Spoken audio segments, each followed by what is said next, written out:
It's Jordan Sheridan, Status Coup. I hope everybody's having a lovely day. Tuesday, January 25th, 2022. Quite the eventful time in the news. You got what people are calling World War III on the brink with Ukraine, Russia, and of course the United Corporations of America wanting to get involved with this issue between Ukraine and Russia, and a whole lot of other stories going on. So I am delighted to be joined by Steve Grumbine of Real Progressives. Steve Grumbine, the co-founder of Real Progressives, doing great stuff, which we'll talk about in a little bit. Steve, if you can just quickly stand by as I do a quick promo before we get to the news. Listen, big Status Coup week last week. Big Status Coup week last week. The Flint story that I broke with The Guardian, that came out a little over a week ago.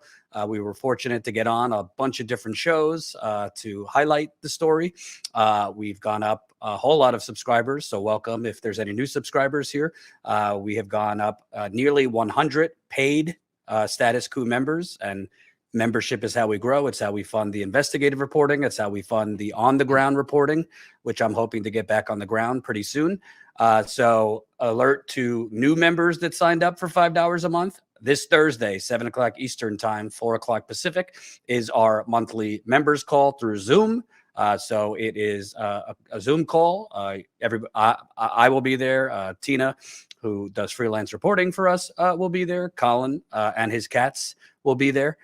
So it is our monthly call through Zoom, where you could be on camera if you want. You can mute your camera if you don't want to be on camera, where I answer questions, comments, concerns, and as always, provide behind the scenes TMI that you would not hear unless you are a member and in the members call. I'll promote it a little bit later in this stream, but just wanted to get that out there right off the bat. This Thursday, January 27th, 7 o'clock Eastern, 4 o'clock Pacific. Steve, now that that's out of the way, and smash the like button, share this stream. The more people that press like, the more people that will see this. You know, I guess we should start with Russia and Ukraine. I'll be first and foremost to tell people, I like to just put a disclaimer when I'm not an expert on something, when I don't know the intricacies. So I am not Kyle Kalinske on this subject. I am not Abby Martin on this subject. I'm not Aaron Mate on this subject. I'm just me. Domestic politics is kind of my wheelhouse. I believe you would say the same thing too.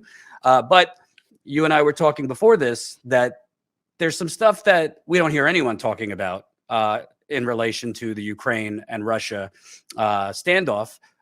If you don't know what's going on, the Cliff Notes version, there's a major standoff.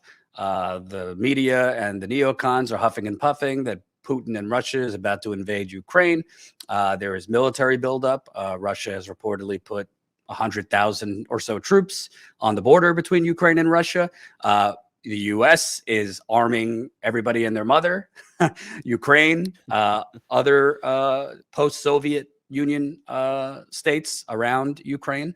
So the U.S. has been arming both Ukraine and other states in a potential buildup. It was announced yesterday, I believe, that the U.S. has a little over 8,000 troops at the ready. So this is pretty bad, if you ask me. Personally, not that I don't care about Ukraine or Russia, but I don't know why the media is hysterical about this, but they don't seem to cover, we're still committing genocide in Yemen and many other places that we should care about. It's not to say you shouldn't care about what's going on in Ukraine and Russia, but what about all the other places and all the other people that are starving or being killed due to U.S. involvement in other countries? But Steve, I wanted to talk to you about this. So remember, smash the like button. I'll just read just a quick part from this article you pointed out to me. U.S. enemies are lining up to test Joe Biden. Joe Biden is confronting a series of distinct but interlocking global crises and hotspots, with U.S. foes lining up to test the mettle of an under-pressure leader and their own sense that the United States is a retreating global power. Biden made the kind of fateful decision on Monday that might be more at home in the tense 1970s, putting up to 8,500 troops on alert. That's what I just mentioned. to rush to Eastern Europe to counter the Kremlin's move to force the US away from its western flank. But his trial of nerves with Russian President Putin, who is holding Ukraine hostage, CNN, in a bid to reverse the West's expansion after the Cold War, is far from his only global headache. And then they go on to talk about, on the other side of the globe, a strategic ballad of military might is playing out as the U.S. and China maneuver armadas and warplanes amid tensions over Taiwan. So, Steve, with it established that essentially you have a standoff between Russia and Ukraine, Russia, I think there's validity, doesn't want NATO further going east towards Russia. Russia, when the Soviet Union broke up, was given assurances by the West that NATO would not further march towards Russia. Like many assurances the U.S. has made, that has not held up. I mean, Turkey basically has missiles pointed at Russia, which, as you remember, U.S. did not take kindly to Cuba having Russian missiles pointed towards us. Not that Putin is a good guy. I'm just trying to be fair here, that Russia does have valid concerns about the West encroachment further into Russia. And I know myself and Tina are going to talk about this probably next week, we're pretty much arming neo-Nazis in Ukraine right now, in addition to whoever else we're arming. But putting aside the specifics of Russia versus Ukraine, you and I were talking before this, that there's a lot of stuff going on behind the scenes that involve other countries kind of looking at the U.S. and possibly thinking, oh, Biden, the U.S., not as big of a superpower anymore, and maybe this is their opportunity to kind of test us. Yeah, I mean, this is a story. I mean, if you take yourself out of the current situation, you look back in history, the Roman Empire spread too far, too wide, too thick. It just literally eventually dissipated around the edges. And as the very, very charismatic leader that was keeping it all together, the Caesar at the time, died, so did the empire, and it ended up dissolving, and it became a series of warlords and new areas that became illiterate, and so on and so forth. And you see this has also happened throughout history with Alexander the Great, and more currently Napoleon Bonaparte even. Whenever empire stretches itself out too far, whenever it tries to put its tentacles into too many things, eventually it shows its underbelly, it shows its weaknesses. And right now we made a big to-do about Russia. We made a lot of it since Hillary Clinton's failed attempt at the presidency.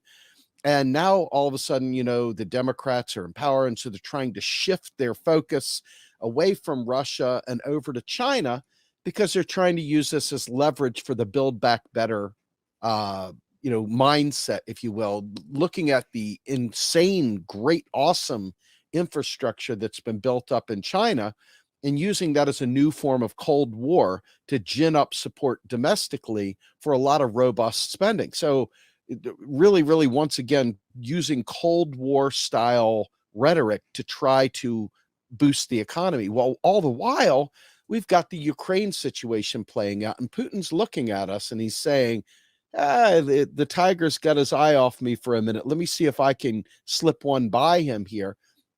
And this is not a testament that the U.S. empirical behavior is good. It's horrible. But it's to show that when an empire tries to reach beyond its means, and the rest of the world is starting to take notice of all the cracks in the armor, that it starts poking. And Biden has proven himself to be feckless, both on domestic policy and foreign policy. The failed withdrawal from Afghanistan, the botched withdrawal, is fresh on everyone's minds, fresh on the fact that they know that this administration is caught between two mindsets. One is trying to retreat away from empire, and the other is still at the same time trying to give off the impression that we're all about empire and meddling in foreign affairs. So we haven't got a clear-cut foreign policy right now. We don't have a clear-cut way of viewing what we want from the world. And as a result of that, we are literally being tested by every single person we've ever thumbed our nose at or meddled with. And they're starting to size us up, and they see us ripe for the pickings.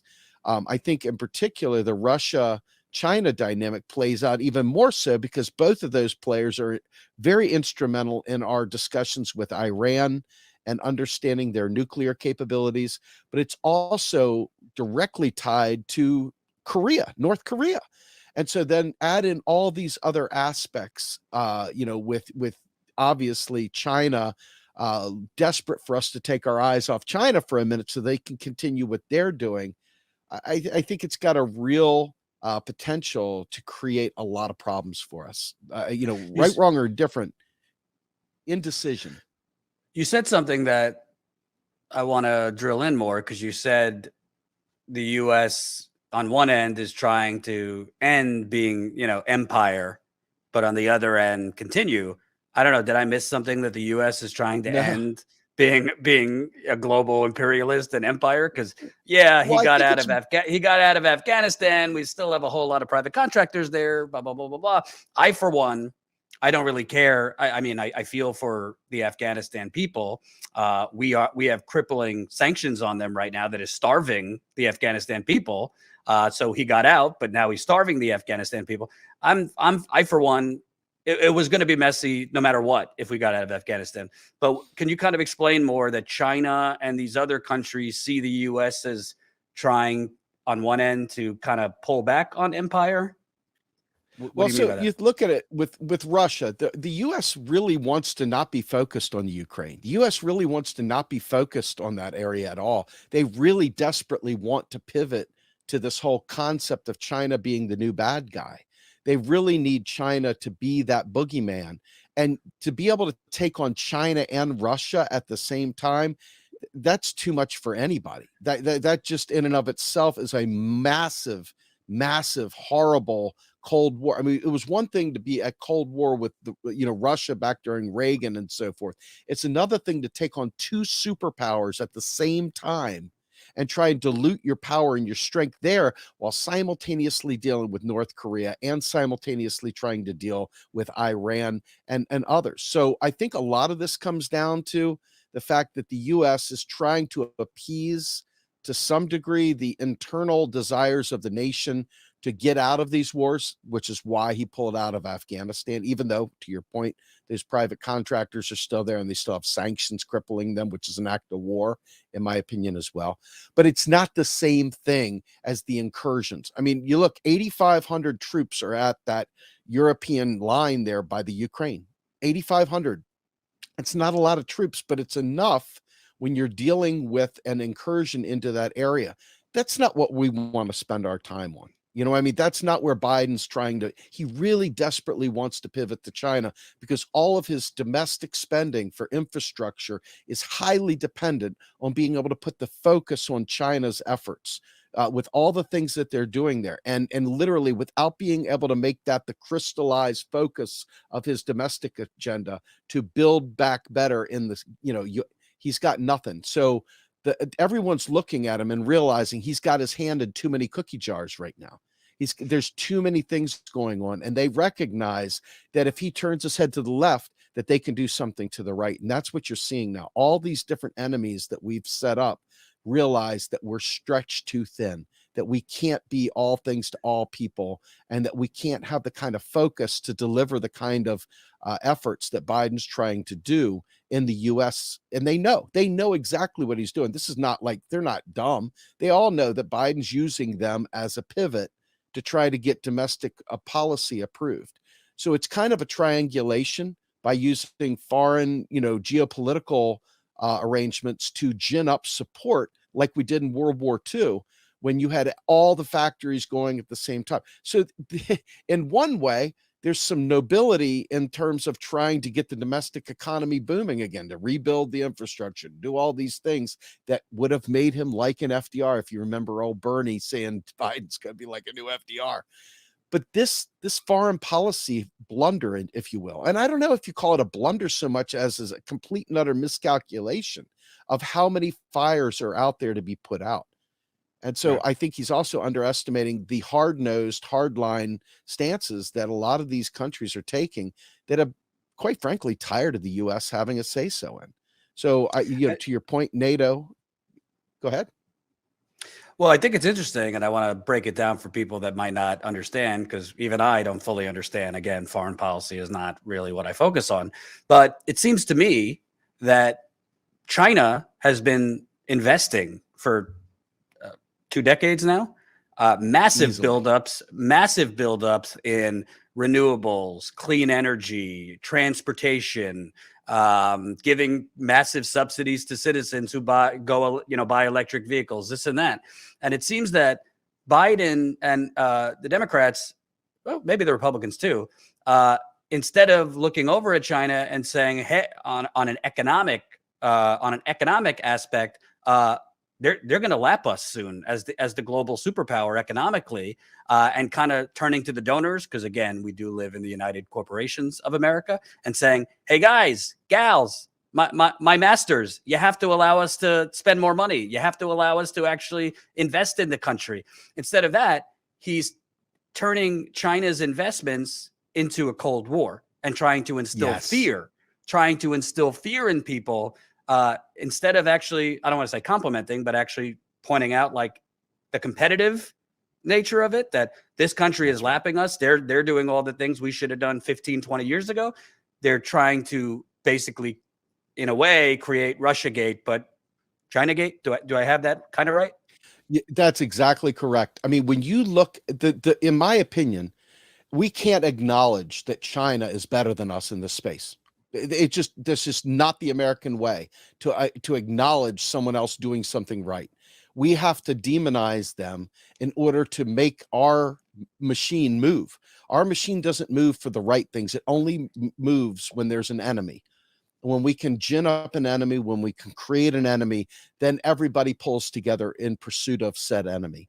And that's the only way that Biden feels that he can get Republican support or even conservative Democrat support, and popular support, quite frankly, for these bold spending programs. And bold being relative, because you've seen every time he's put something bold forward, about 3 weeks later, it's been stripped down to the point where it's indistinguishable from a piece of toilet paper. So ultimately, this is the only way that I believe Biden, and this goes back a ways now. I mean, Biden has been ginning up the China angle since the beginning of Build Back Better. When he gave his speech about Build Back Better, it was all about China, China, China, China, China. And I think that this positions him in a, like, here's my priority, but there's Russia once again over here seeing us trying to divert our attention. I mean, China's huge, right? China is a massive military power too. I mean, not compared to us in terms of the amount that we've invested, but they're still plenty big enough to blow this world up 10 times over again. So China, with their number of people and their military strength, and they've never proven to be a threat to anyone militarily. They're not going after us. They've never done anything like that. So this is really a matter of Joe Biden trying to somehow or another get popular support for things that people aren't willing to do otherwise. And Right. Russia's calling their bluff. Russia sees them trying to pivot in this way, and they're saying, hey, now's as good a time as any to reclaim some land. Right. Real quick on Russia, Ukraine, not that either of us are, foreign policy experts, but we're certainly not neocons. Do you buy this hubbubaloo that, this could be World War III and yada, yada? How do you see this playing out? I don't think any of the superpowers are willing to do anything like that at this point.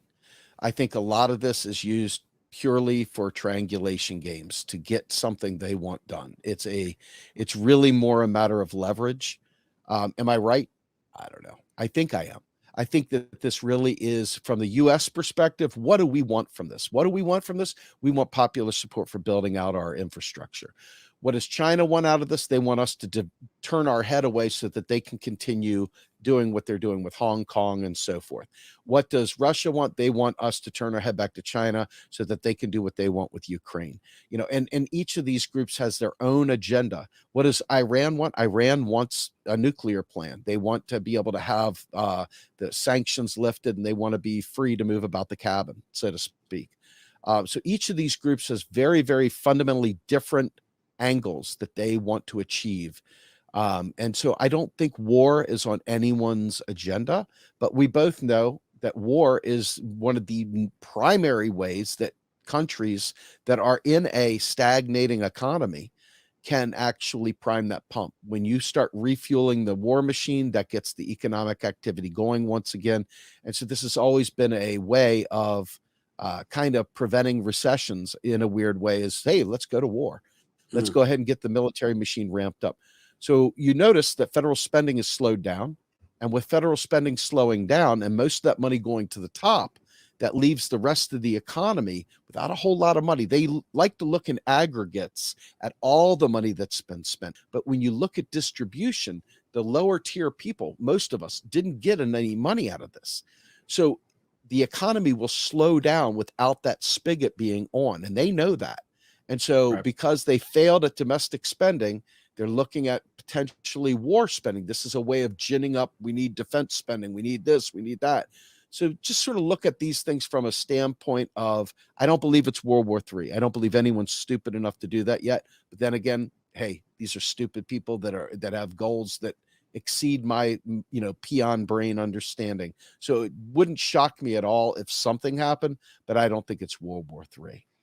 I love it when you give me a great segue. So speaking of stupid people, moving on to the next topic. Before I move on to the next topic, let me remind you, smash that like button right under the stream. It's the like button. The more people that press like, the more people that will see this stream. Also share this stream. Press the share button. If you are a new Status Coup subscriber, please do me the patriotic duty. Click the bell. Or if you're an existing Status Coup subscriber and you never have, click that bell right next to the subscribe tab, and then hover over the bell after you click it and press all notifications. That way you will get all notifications for when we post shorter videos or when we post our live stream. And if you're a new Status Coup subscriber, speaking of notifications, you could join our text list. That's statuscoup.com/text. That way, if YouTube doesn't notify you, you'll get a text message when we're live. We don't text you for any other reason. It's not when I'm feeling down, not when I'm feeling wonderful, not when I'm going to the bathroom. The only text you will receive is when we are live. So please join our text list. It doesn't cost anything. So statuscoup.com/text for that. So Steve, speaking of stupid people, I saw this tweet from Biden. And again, sorry to be a piñata party on Biden, but he's given us ample opportunity. You and I have talked a lot about the new Gilded Age of the United Corporations of America. And it's kind of always been a Gilded Age, but over the last, I'd say 5 to 10 years, it is now a new Gilded Age. And Biden has tweeted this out the other day. Here's the deal. Gotta love what he says. Here's the deal.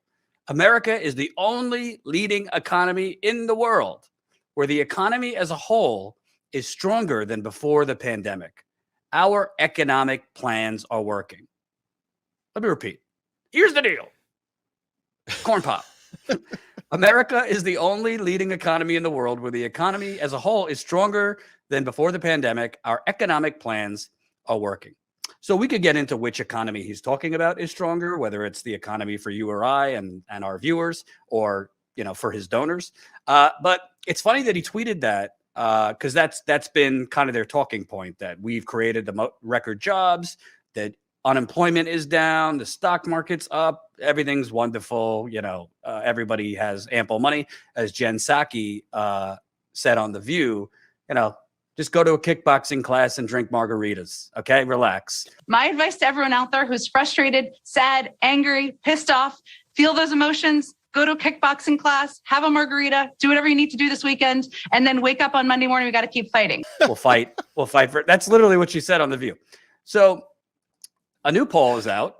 And I'm reading from NBC News. Let me just give credit to who did the poll. I think it's an NBC News poll, actually. Yeah, NBC News poll.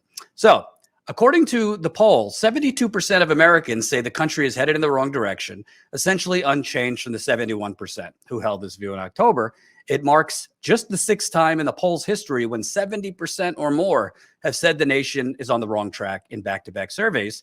On the economy, while job creation is up and the unemployment rate is down, 61% of respondents in the poll say their family's income is falling behind the cost of living. So 61% of respondents are basically saying they can't meet expenses. That's what that means.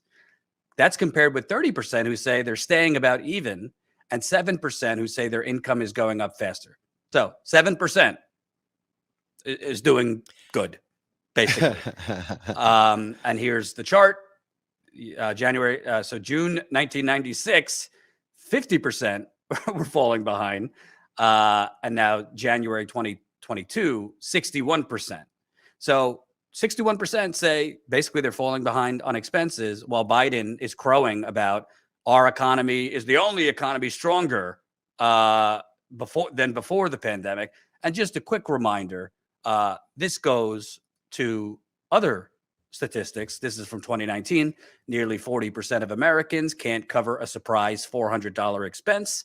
My strong indication is that has not changed much in 2 years. Maybe it temporarily changed, Steve, when Americans were got a stimulus check, when families were getting the child tax credit, which for a family could range between expanded unemployment. But now that all that temporary aid is gone, my guess is the same Americans, again, 40% of Americans couldn't afford a $400 emergency, still can't afford that. So I don't know. It seems very Gilded Age to me. And of course, Biden's a politician. They're going to dress things up and push their narrative.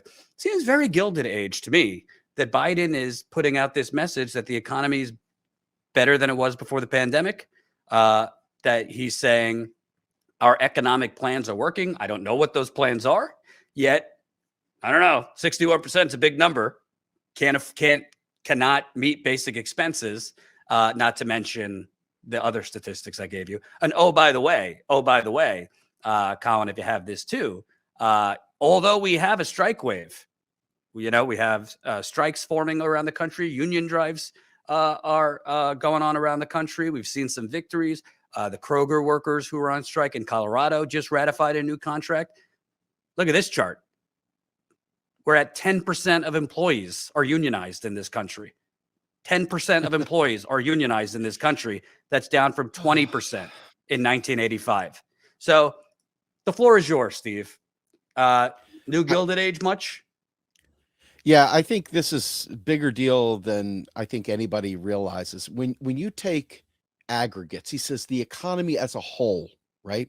When he says as a whole, we're immediately talking macro and we're immediately talking aggregates. When you're talking about aggregates, that takes in all the outliers in the fire sector, aka finance, insurance, real estate, etc. Okay. And so, yes, you watching housing go through the roof. Why is it going through the roof? Because there's a scarcity of houses being built. Number two, you're looking at investment. Why is that? Because all the money from the pandemic went to the wealthy. You're looking at all these companies that did super, super good, including the vaccination companies and the pharmaceuticals, et cetera. And so they're going through the roof. And since this number that they're looking at is based on GDP and based on aggregates, right? What you've got now is a skewing of all the horrors below that line. And to your point, 61% of people can't cover a basic $400 problem. That's insane. That is absolutely insane. Just to clarify, 40% can't afford $400 emergency. 61% in a poll now, the 40% can't cover an emergency, $400 emergency. That was from 2019. Currently, 61% right now in a poll out this week, 61% say they basically can't keep up with expenses. Yeah, I mean, this is what I'm saying, though. Bottom line is that aggregates mask the class structure of our society. If you look at this and you actually tear it off by tiers, tear it off by levels of people, right? You're looking at a group of people at the top, very small amount of people that are doing very well. And you're looking at some pikers or mid-level people, the upper middle class, that are doing pretty well because they have investment money that is circulating in that fire sector, right? But the average person, the regular Jane and Joe six-pack, the rest of us, we're not doing so great. And then the people that are really hurting are really, really hurting. And so this number always skews that. If you did a stratification and looked across, I guarantee you there would be nobody that would give you a straight-faced answer and say this economy is doing well for anyone. The Uberization of society is real. You showed it in that unionization number, down from 20% down to 10%. I mean, we're talking about a country that wants to bring about labor, but all the laws going back to Reagan up to present have done everything they could to block real legal union actions. They have made it harder to unionize on the work site. They have made it harder to do any kind of labor. And one of the subjects that you and I had talked about was even the nurses. You know, nurses trying to leave one hospital to go to another. They've got courts stepping in, blocking them from being able to do those sorts of things. So there's no one there championing not only regular labor, but any kind of frontline workers, you name it. Everyone is being squashed by this except for the investor class. And this is peak neoliberalism. This is what Biden is selling you. He is selling you an economy as good because of the aggregate. Don't listen to the aggregate. Peel back the layers of that and look how the regular Main Street is living. And Main Street is hurting and hurting bad. And it's going to get hurting worse as we got this thing in our head that government spending created the inflation. So naturally now the Fed is going to hike interest rates. Well, what does hiking interest rates do? Think about this for a minute. Hiking interest rates gives the wealthy more money because that's where that interest goes. That's number one. So it's a basic income for the already rich. Number two, it puts off buying decisions because you and I can't get credit now for things. So it makes the cost of goods more expensive. And number three, it is absolutely a lie across the board that interest rates solve inflation. The only thing that they do is raise the price of things. Interest rates are a key component to actually creating more inflation. The only way that this in any way, shape, or form could help out with inflation is if somehow or another the production of those goods and services caught up to demand. And that's, in my opinion, their lopsided brain thinking that if we make it harder to get credit, if we make it more expensive to buy things, that people will slow down on their decisions to buy and that the businesses can catch up and build more. That's the only thing I can think of, but that's faulty thinking. It's not the way it should go. In fact, the more money in... Go ahead. I was going to say also it's a lie that inflation is simply because of, OPEC and Saudi Arabia increasing gas prices. I mean, the Federal Reserve Chair, I hate to do it. I give Elizabeth Warren credit. She grilled him, 2 weeks ago? And he just admitted, oh, yeah, companies are raising prices because they can. And at the same time, charging more on top of that to fatten their profit margins. That could be right. It could also just be, though, that demand is incredibly strong and that, they're raising prices because they can. Well, that's the point. They're raising prices because they can, and they're not being competed down. So a lot of this inflation, a lot of this inflation is, as Federal Reserve Chair Jerome Powell said, companies price gouging. He didn't use that term, but he said, well, yeah, they could increase prices because they can. They're all monopolies. So a lot of this inflation has nothing to do with the interest rate per se. It has to do with these massive companies basically knowing, yeah, I could cite the higher cost for us, and then I'm passing it down to the consumer. In reality, you're marking shit up way beyond what you need to. Absolutely. I mean, this is old school. So much of inflation is just purely the fact that people think that if the government spends money, that'll cause inflation. So you already have the psychology baked into the consumer that inflation is coming because the government printed money. The minute they implant that into your brain, it becomes part of the consciousness of society. So they just accept it, but it's bullshit. Reality is exactly what Powell said and exactly what Warren was lucky enough to pull out of him. It is gouging. Use whatever word you want to use. It is 100% Shrekley style gouging, like literally gouging the hell out of every person, from EpiPens to gasoline to anything else. There's nothing God breathed that is making the price of oil a certain number. There's somebody with a pen that wrote it down, and that's the number. And they said, we can do this. We're going to do this. Let's do this. And that's what's causing these problems. And I'll also say, To me, this new Gilded Age, which, by the way, we have a new graphic to showcase this new Gilded Age. So, Colin, if you could pop that up. This new Gilded Age that we're talking about, this kind of Biden and this, I don't know if they're just delusional or they're just putting lipstick on a pig that the economy is doing great. It kind of reminds me of Obama in 2011 and 2012. Remember, he was running for his reelection against Gordon Gekko, kind of dressing up. You know, we're having record numbers, record job creation. Are we all the way back from the financial crash and recession? No, but he was dressing up. The economy is doing a lot better, this and that. And frankly, it wasn't really working for a lot of the campaign because the economy wasn't doing a lot better. I would argue Obama, you know, it's history at this point. Who knows what would have happened? I would argue, I mean, the polls were very close between Obama and Mitt Romney for a while until, you know, the 47% tape came out with Romney talking to donors, you know, 47% of the country are moochers, and those kind of things. So basically, Obama was pushing out the message that Biden is pushing out. Obviously, Obama was a lot more coherent in his messaging, could kind of stand up and construct sentences. But you get the point. They were trying to mask the new Gilded Age as like the economy's booming, but people were not feeling that. And I think Obama was vulnerable in terms of reelection.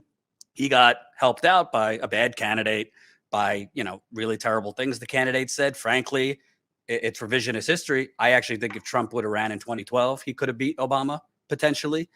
So I feel that what Biden is doing is what Obama and the Democrats did then, basically smoke and mirrors. The economy's getting better. GDP is up, but people are smarter than that because they're not feeling that. And right now, people are smarter than that because the polls are showing they're not feeling that. And as you and I have talked about, a lot, you know, I would say 40 to 50% of the jobs that have come back are the same paycheck to paycheck, non-living wage jobs, no paid sick leave, benefits, So it's like, all right, what kind of economy we're talking about? You could technically have full employment, but if you look underneath the hood of that employment, it's a lot of paycheck to paycheck, non-living wage jobs. Yeah. I mean, you're looking at basically stagflation here. I mean, the cost of goods is going up, the wages are staying suppressed, and people are literally becoming less and less able to survive, less and less able. And, you know, I think the worst thing is, I mean, did you ever see the show Breaking Bad? Please tell me yes, just even if you didn't. I sure did. Well, Great there show. you go. So great show. So you got you know, our guy there, Heisenberg, okay, regular school teacher, who is found to be dying of cancer, that has to make some really, really shitty decisions because he's got a new baby on the way. And so what does he do? He ends up becoming a meth dealer, right? People are pushed to do horrible things in the essence of trying to live or die, and to take care of their family or not take care of their family.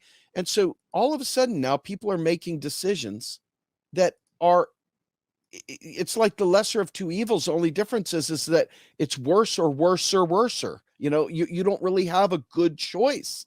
And so you end up picking these bad situations just to survive, making deals with the devil, getting credit with 35% interest rate on them, doing whatever it takes to make ends meet, knowing full well that at some point in time, the axe is going to fall.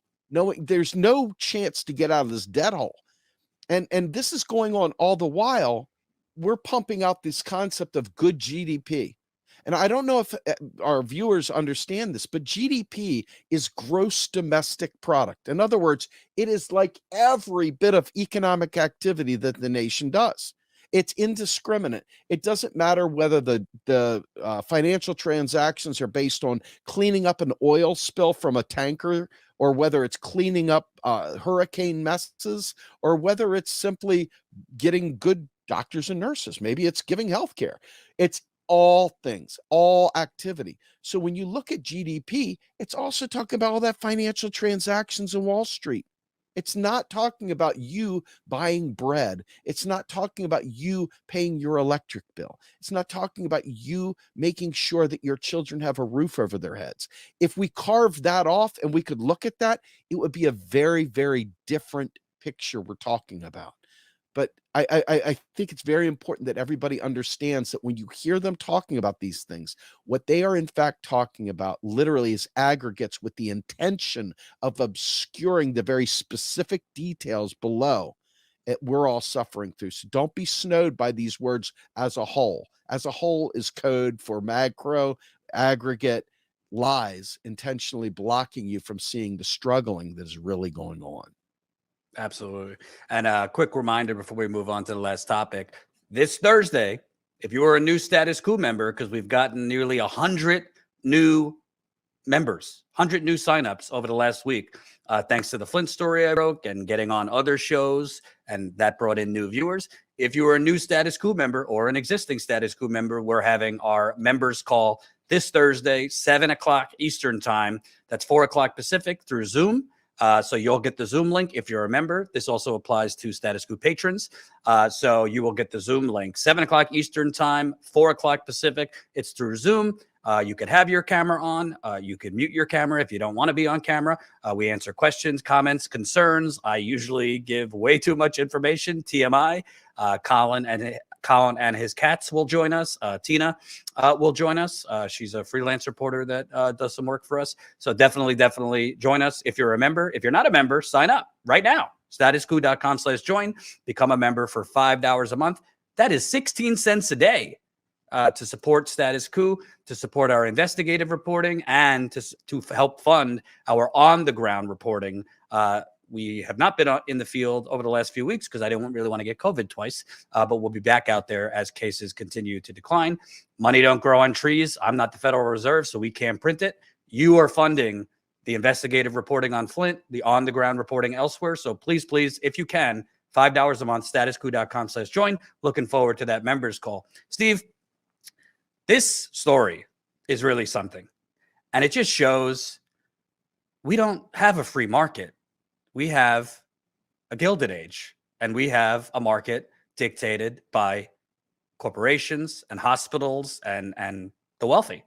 As we talk about this, the story is resolved, but the fact that it even got this far is amazing. So let me start with this tweet. This is from Stephen Greenhouse. He's with the New York Times.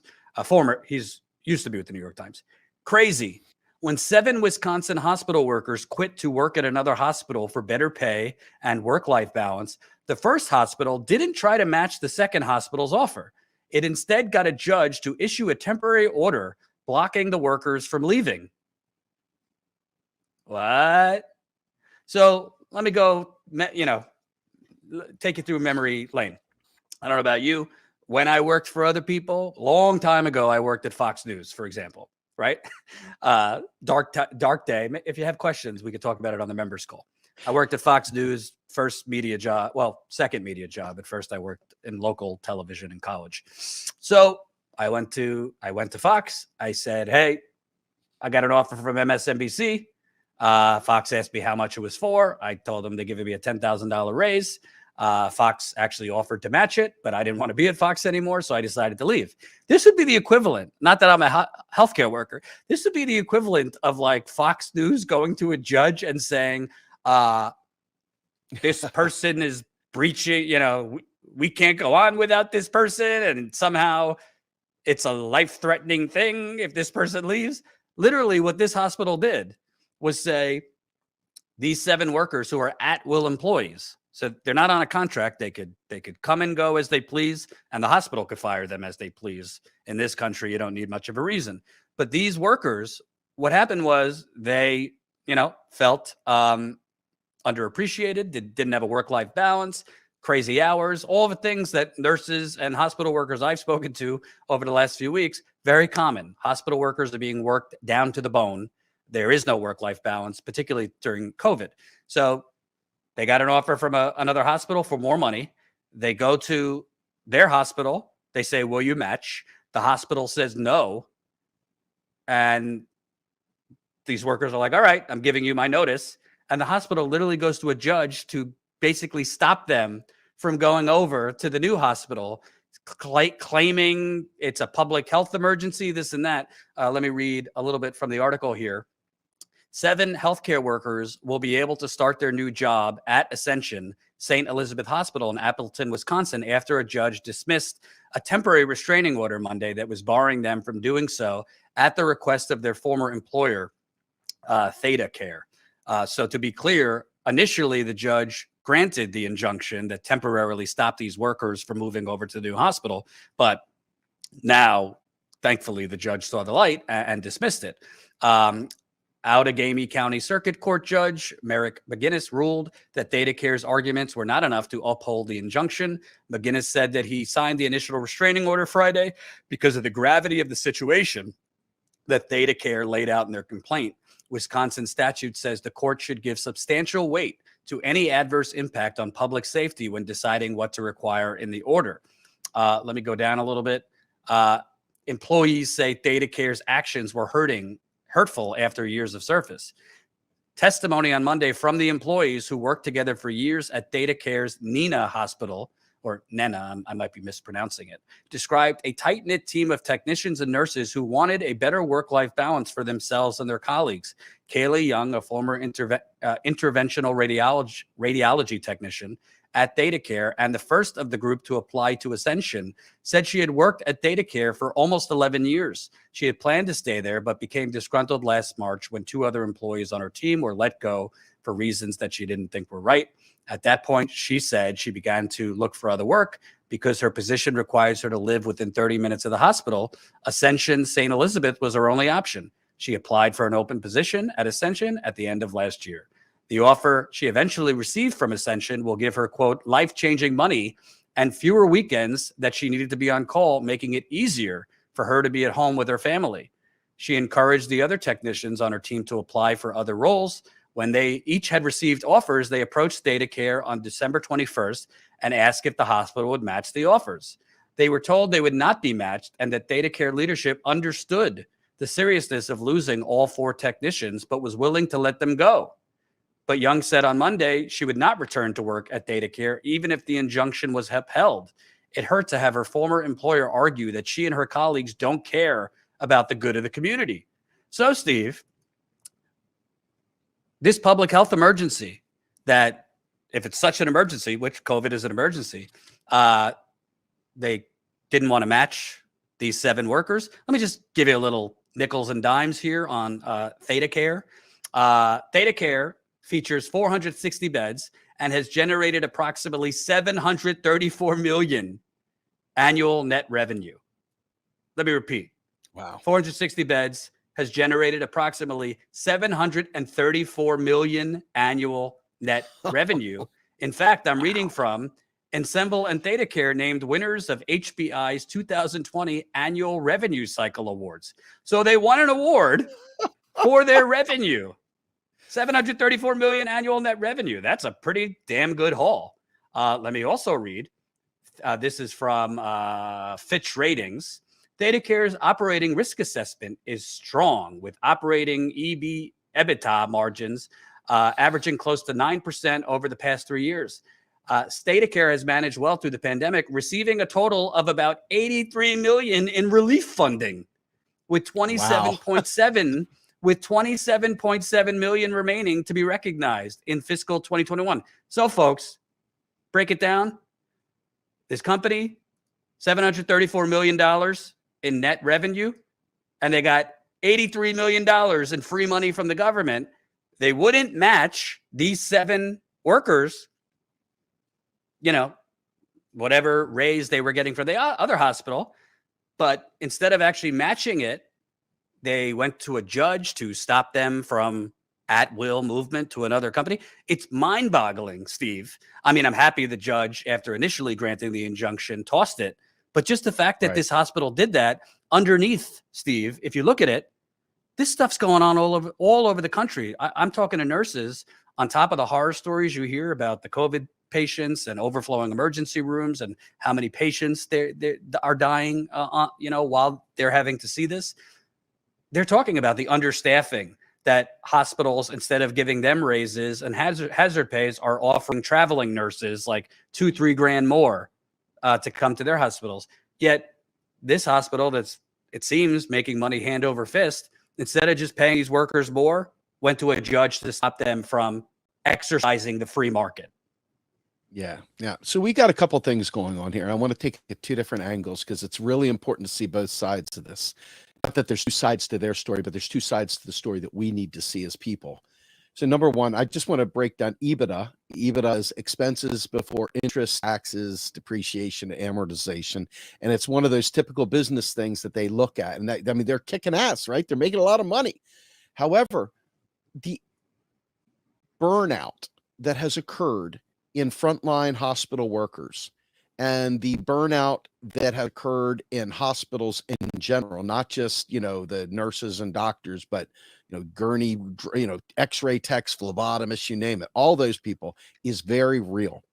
And if you look at our push in the United States right now, the people that want Medicare for all and so forth, this is really should be very alarming.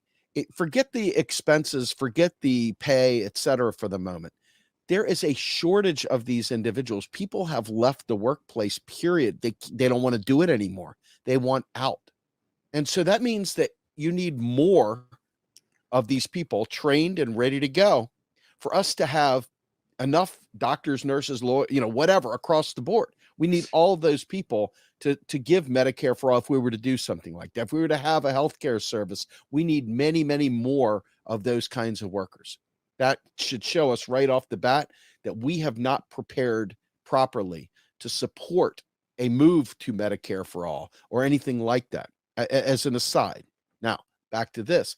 The reason why they're going after an injunction here is not about the pay. The bottom line is that they don't want to set a precedent. They don't want to set a pay precedent that when this pandemic is over, they can't unset. So they're willing to spend extra money on traveling Uberization nurses, if you will, because they're not giving them benefits. They're not giving them anything else. It's just additional pay. As whoever else, if they're working for a staffing agency, they're getting their benefits through them, or they're getting their benefits through, the marketplace, the ACA marketplace, or wherever the hell they're getting them from. But bottom line is that hospital is most likely not providing a full suite of benefits. And so they're willing to pay a premium for that because they know when the time comes, they could just let them go. They don't, if there's no need for them, they can just let them go. So this is more about adding precarity and more about ensuring that they don't set a new high watermark on wages when this is over. And then they're stuck paying this because nobody wants to have their wages clawed back. So they could afford this all day long. There's no question about it. But this comes down to a fact that we don't have enough frontline workers, and they're out there competing for these things. And quite frankly, they don't want to set the watermark. That's what it all comes down to. They want their cake. They want to eat it too. But the more alarming factor is that we don't have enough of those kinds of workers in this country to staff up to meet the basic needs, the basic healthcare needs of all American citizens. And that should be number one priority as a nation, is making sure that we have enough doctors, nurses, et cetera, to address the healthcare in this country. We're not, as a government, the government is failing us big time there. Even without Medicare for all, there should be all kinds of incentives to get people trained and to get people into these positions because we need them. We need them. Mhm. We need to replenish those who have left the workforce, and we need to replenish those who have retired, et cetera. I think it's a very, very serious, it is a national healthcare emergency in that sense that we don't have enough. It is absolutely an emergency. Should not be stopping them from moving to another hospital, though. But what's amazing to me also, and it's not just this hospital, ThedaCare, or this healthcare system, ThedaCare, because I think they have, I don't know how many, maybe 10 or 11 hospitals under their wing, under their company, that these corporate CEOs, because let's just call it what it is. A lot of these hospitals are technically nonprofit, but they're run like corporations. They got greedy vultures as CEOs. The board is all rich people, that they have the audacity to go to a court and basically claim that these workers who are exercising the free market, again, at will workers, they're not on a contract. They could quit whenever they want, and they could be fired whenever the hospital wants. That these greedy motherfuckers have the audacity to try and make it seem like these healthcare workers are endangering the public during a crisis. when you, again, when you got 83, let me get the number again. When you got 83 million, I think it was, from the government as part of coronavirus relief, when your revenue is $733 million, excuse me, 733, damn it, did I lose it? 73, you're up there. $733 million. And you are going to a judge claiming these greedy motherfucking nurses and technicians, they're endangering public safety. You are endangering public safety. All these other all these other hospitals that are nickel and diming nurses won't give them hazard pay, won't give them more hours, and instead are hiring travel nurses that are technically more expensive, but in a way save the hospital's money because they get to get around, making nurses or hospital workers benefits. It is unbelievable, the hubris, the audacity, because these are the healthcare workers that have PTSD from dealing with COVID for nearly 3 years. We're now entering year 3. These are the healthcare workers that literally have had to see mass death, not just with COVID, but for other things. These are the healthcare workers that are working 12, 13, 14-hour shifts. I spoke with a nurse who literally at her hospital, they are asking full-time nurses after their 12, 13-hour shift to come in as volunteers to do administrative work instead of just paying more people to do administrative work. So it's not just about ThedaCare. This sickness and this greed is across the board at other hospitals. And I'm sure for viewers that are watching that either have family members that are healthcare workers or themselves have been healthcare workers, what we're describing to you is not breaking news. And this is in part, I don't want to make it all about politics.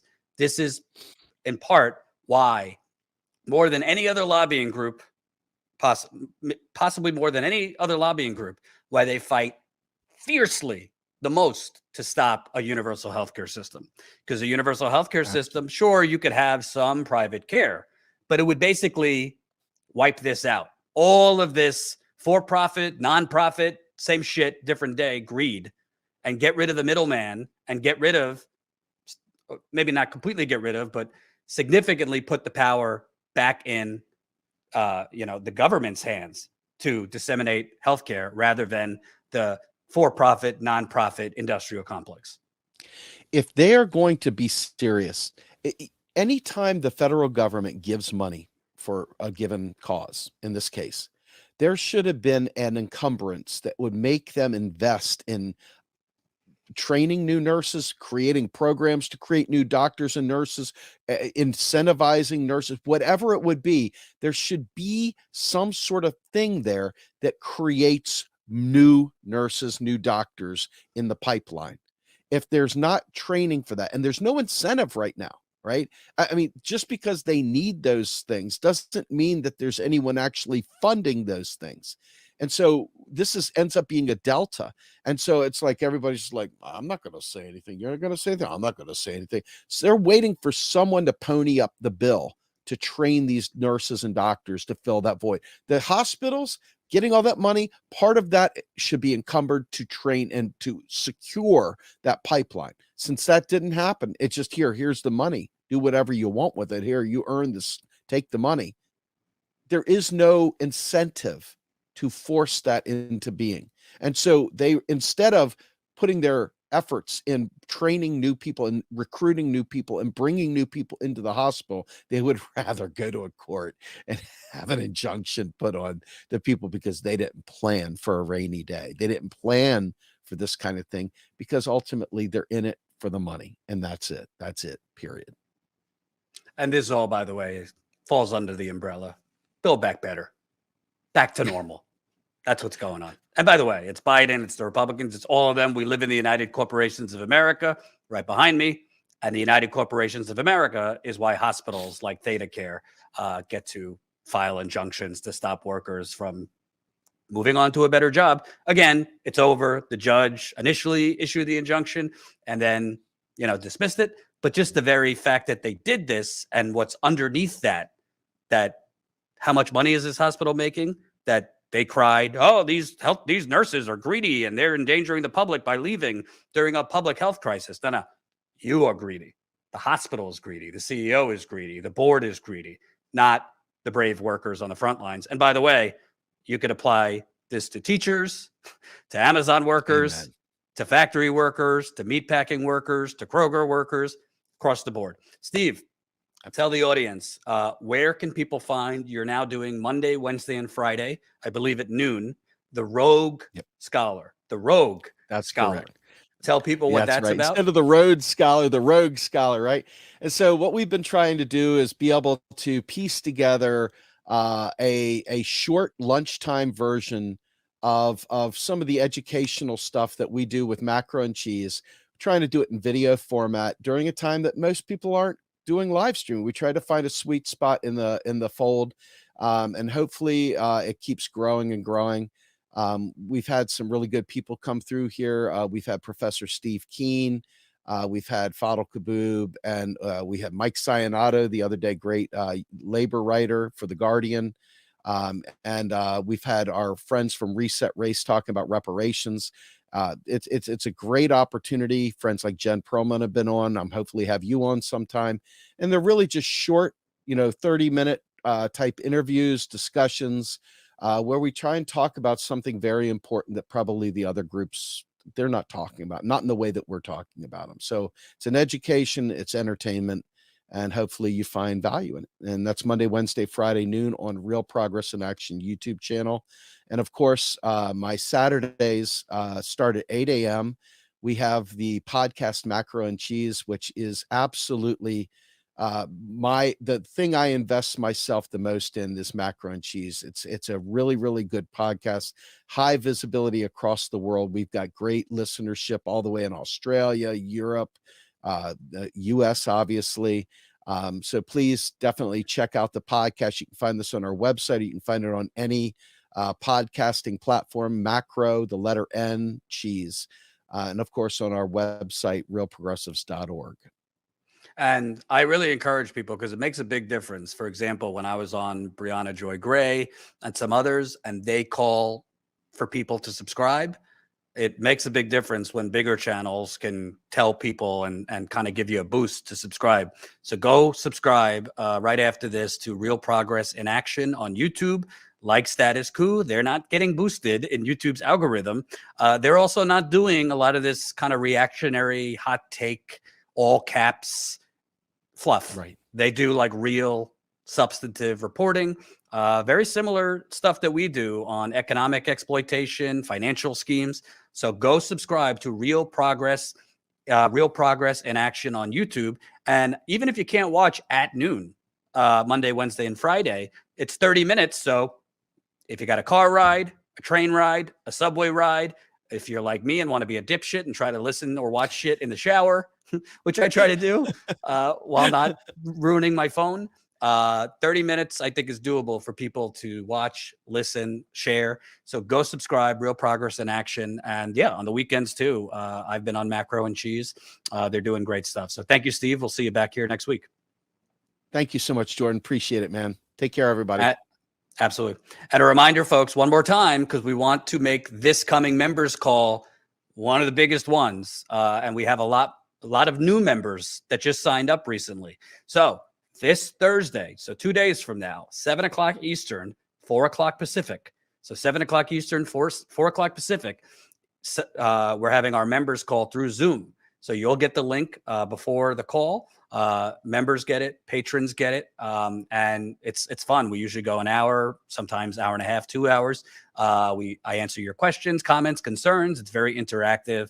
You could be on camera. You could have your video on if you want on Zoom. You could mute your video and just have your audio on, whatever floats your boat. I usually kind of give more behind the scenes of what's going on, sometimes TMI. So definitely sign up as a member. StatusCoup.com/join. Your membership. If we did not have a Status Coup membership and people paying $5 a month, we have higher levels too, $10 a month and some higher levels. But if we didn't have Status Coup members funding us, I would have never been able to break any of these Flint water stories, because to break stories like this, it requires actually going places, actually building sources, actually talking to real living, breathing people that the corporate media will not talk to. Residents, activists, local politicians that are not scum. It actually takes digging. I've gone to Flint 18 times to be exact. Some of that was with the Young Turks. A lot of it has been with Status Coup, funded by you. So please sign up. StatusCoup.com/join. We try to make it affordable for just about everybody at $5 a month. That's 16 cents a day. Obviously, if you can't, if it's not in your budget, that's fine. We understand. If it is in your budget, StatusCoup.com/join. I'm really looking forward to this particular members call on Thursday. We'll talk about the Flint story, some of the behind the scenes stuff that you guys might not know. So StatusCoup.com/join. We are near 100 new members over the last week. That's huge. Let's keep that going. You could sign up today or anytime before Thursday. And also, not just our members call. As a member, you get access to our members only Discord channel. You also get access to some other behind the scenes videos that we do just for members. And that I just posted a video over the weekend just for members. So, and Colin, if we could put it up, for that, you go to StatusCoupMember.com. StatusCoupMember.com if you're a new member. Go to StatusCoupMember.com and you click over member content, and that will give you access to our behind-the-scenes videos for members. So thank you for watching. Tomorrow, we will have Stephen Donziger, the human rights attorney, who is still over 900 days. He's been under arrest, basically most of that under house arrest. For about a month and a half, he was actually in federal prison. Now he is out of federal prison, but still carrying out the rest of his term under house arrest. He just passed over 900 days between the house arrest and the short period in actual federal prison. So we're going to have him on. A lot of unusual things going on. And the judge, in his case, not providing Donziger and his lawyers with basic information that Donziger and we should have access to. So we're going to have Stephen Donziger on tomorrow. I'm looking forward to that. Thank you so much for watching. Have a great night.